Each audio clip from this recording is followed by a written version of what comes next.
Três cartões, hein, suspenso. A imortalidade, e a gente tem... Ontem eu até de forma constrangida chamei por ela mais uma vez. Antes do jogo. Mas eu não acho que tenha sido a imortalidade. Não foi? Eu acho que não. Eu acho que o Grêmio em determinado momento quis mais que o Flamengo e ganhou porque quis mais, e futebol é isso. Passa mais por méritos do Grêmio porque demérito. Eu também acho. Vários times na temporada quiseram mais que o Flamengo. Exatamente. Que aí é uma outra situação. Agora... A torcida, tu sabe que hoje em dia não existe mais unanimidade, né? Então não existe mais todos, né? Não existe aquela história a imprensa, não existe mais a torcida. Vocês da imprensa. Não existe mais isso, não existe unanimidade. Para mim a discussão é todos, né? Eles, né? Que é uma coisa muito utilizada. O que eu quero levantar é o seguinte: ontem o torcedor do Grêmio que estava na arena estava pessimista. Sim, muito. Começou pelo número, 22 mil. Ontem o discurso era seja o que Deus quiser. Isso, tá? E essa média de torcedores que ali estavam saíram divididos do estádio. A única coisa unânime era uma enorme alegria. Alegria pela vitória, pela simbologia de vencer o Flamengo. Mas exatamente porque o estádio, de alguma forma, ele escancarou pra gente a distância que nós precisamos brigar. Nós precisamos brigar pela volta do protagonismo de Grêmio Internacional. Se a gente encarar passivamente a imortalidade como a única solução para os problemas, ou querer mais como a única solução, a gente sempre vai depender dos outros. Porque basta que o Flamengo queira. Eu precisei segurar o César na cabine, né? Ele começou a sair 3 vezes. Eu segurava, fica aqui, fica comigo, CCD. E mão aqui, coçava a cabeça. Depois do gol, perdi a voz completamente. Porque é duro esse negócio. Ontem me deu uma... Ontem eu fiquei com... eu adoro o futebol, o jogo, eu respeito muito o jogo. Porque o jogo, ele te coloca numa linha emocional melhor, diferente. Tu tem sentimentos contraditórios, o jogo te expõe mais, e isso é espetacular, porque ele te expõe, né?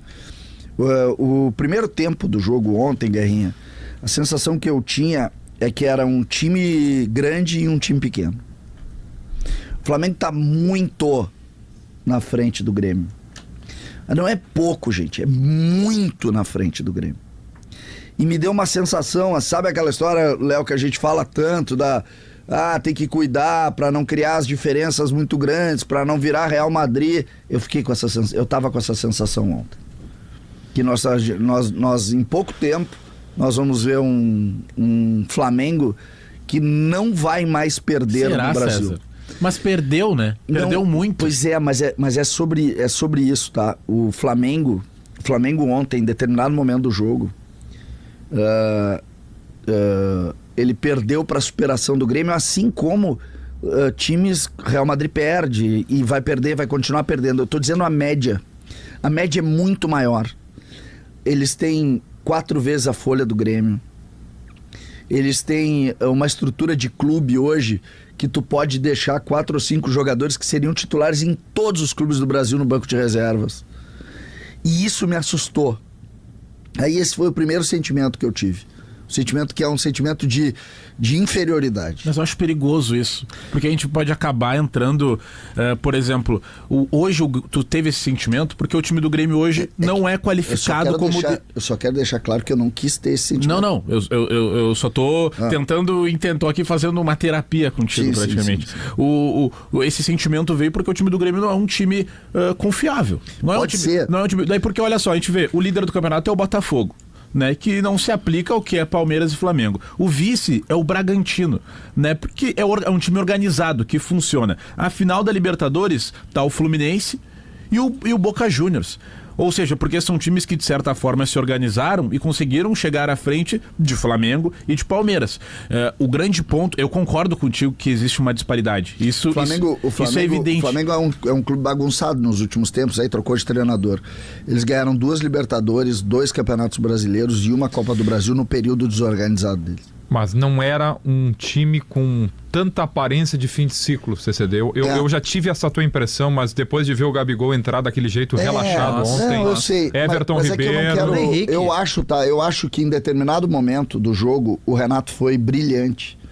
E ele entendeu que o Flamengo tinha diminuído a intensidade do jogo. Conhece os caras, os jogadores. E cada um ele deles. pressiona, ele bota. E eu acho que o Renato foi brilhante nesse ponto. E o Renato é o grande protagonista da vitória.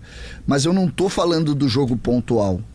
O jogo pontual é o jogo que fez eu perder a voz quando o Nathan Fernandes fez o gol. Assim como eu, quando o Inter venceu por 2-1 no primeiro turno no Beira-Rio. E eu posso te dizer, eu vi aquele jogo. E foi muito parecido. Também de virada, né? Foi muito Também parecido. virado. É aquele jogo que tu ganha, que tu incorpora. Te dá porque tu moral. diz, pô, ganhei do Flamengo, agora vai. Mas, na verdade, o Flamengo sempre teve o jogo sob controle, perdeu o jogo em cima de situações de jogo, do futebol, que também é legal. Agora, quando vai pro segundo tempo, a gente começa a entender, o Grêmio precisa discutir os seus problemas. O Grêmio não pode permitir naturalmente essa distância. Isso é que eu tô... Esse era o sentimento do intervalo. O Grêmio não pode aceitar a distância que o Flamengo tá do Grêmio hoje. Essa distância ela foi menor. Se a gente voltar ali 2018, por exemplo, tinha o Palmeiras, que na época era... O Flamengo estava se reestruturando, estava finalizando seu processo de reestruturação que começou lá em 2014. O Palmeiras era o grande time e tal, né? O Paulo Nobre, depois veio o Gagliotti, e a Leila estava encostando ali e injetando dinheiro. E tinha o Grêmio, com a gestão do Romildo. O Grêmio tinha se reorganizado, o Grêmio tinha usado muito bem o dinheiro. O Grêmio estava junto praticamente, né? Isso, aí é que eu quero chegar, César. A gente, por estar na ponta sul do mundo, a gente por não estar no mercado como o mercado de São Paulo e do Rio de Janeiro, por não ter o tamanho da torcida do Flamengo e nem os investidores que tem o Palmeiras, a gente, Grêmio e Inter, só vai se ombrear com esses caras se a gente fizer tudo certo. E o Grêmio fez tudo certo, depois o Grêmio fez tudo errado, tanto que caiu, e agora o Grêmio está num processo de retomada, e assim, muito legal que ganhou, a gente tem que saudar, o Grêmio ganhou do maior clube do Brasil, da maior folha, tudo que a gente já disse aqui, tudo que tu disseste. Mas o processo do Grêmio ele ainda está em andamento, o torcedor precisa ter muito claro isso e precisa ter paciência. Está se entregando para o empírico de uma maneira muito sólida. O empírico da imortalidade. Muito sólida.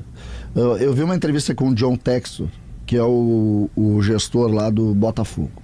Tem outros clubes pelo mundo.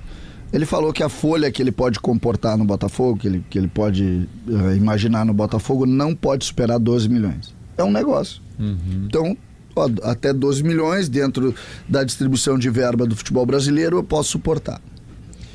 12 milhões hoje deve ser mais ou menos a folha do Grêmio, dizem que é um pouco mais. O Renato falou em 10 ontem, né? Ou tô enganado? Mas tudo bem, falou, né? seja 10, tá? Acho que sim, falou na redução. Que baixou em 4 e foi para 10.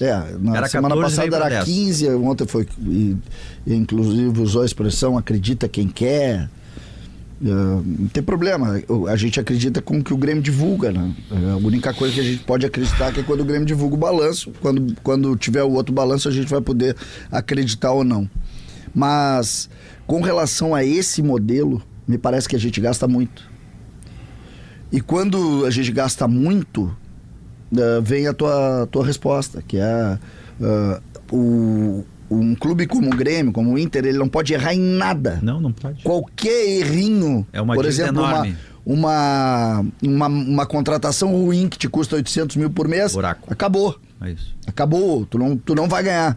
Então pode ser isso, porque o Flamengo erra. Claro. Mas a distância, o que me assusta é que hoje o patamar, que é a discussão sobre as ligas, Libra, essas coisas, o patamar estrutural mínimo nosso está muito abaixo do deles.